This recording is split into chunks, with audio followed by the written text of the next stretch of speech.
Pinindot niya yung failed button. Ah! Oh my God! Hala!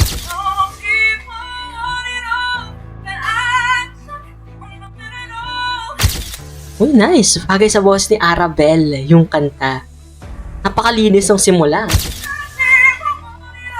Sabog! Hasang-hasa talaga, no? Galing sa mga different competition naman kasi sa Pilipinas na kung saan napakataas ng standard natin. Kayo, napanood nyo na ba itong performance ni Arabel? Okay. So, nagawa na natin ng reaction video ang ang isa sa tatlo na contestant natin or participant sa World Cup Korea. Si Gareth Bolden is diretso na agad sa semi-finalist. Or sa semi-final rather. And for today's video, si Arabel naman yung papanoorin natin. Silipin natin to at ano ba yung pinerform niya dito at kung ano yung magiging kapalaran niya dito sa My Veiled Korea. At ang kakantahin niya dito ay, wow, Alicia Keys, If I Ain't Got You. Let's watch it, guys. Let's go.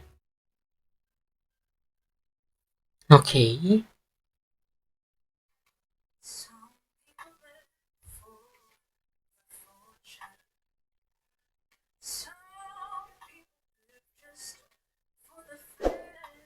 Uy, nice. Bagay sa boss ni Arabel, yung kanta.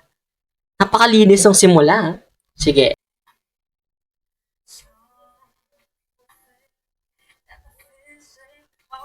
Okay.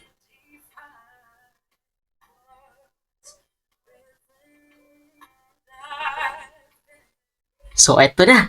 Eto na siya.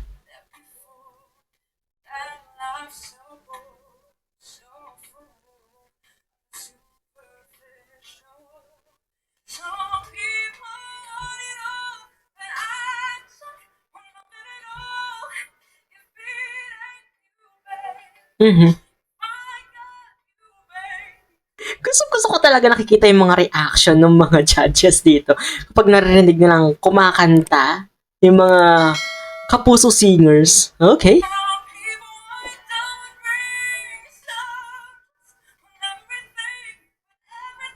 Alam mo na, hasang-hasa talaga, no? Galing sa mga different competition naman kasi sa Pilipinas na kung saan napakataas ng standard natin pagdating sa mga singer, no?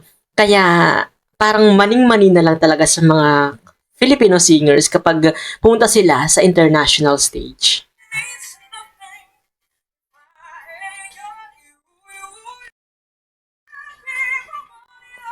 Sabog! Grabe yung grass.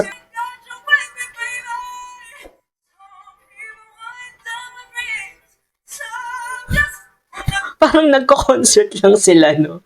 Gusto ko yung feel the mood, feel the moment talaga yung atake ni Arabel dito. Ah! Hala! Pinindot niya yung failed button. Ah! Oh my God! Hala! Same reaction, like what? Hala ka!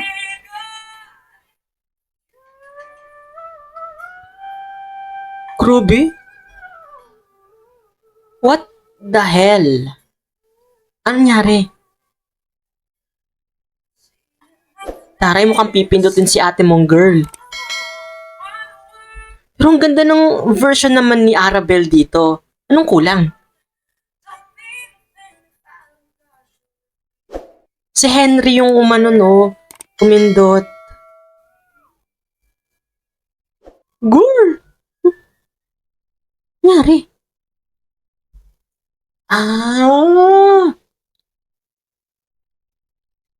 Yun. So, may isang fail as per ano dito kay Henry Lau.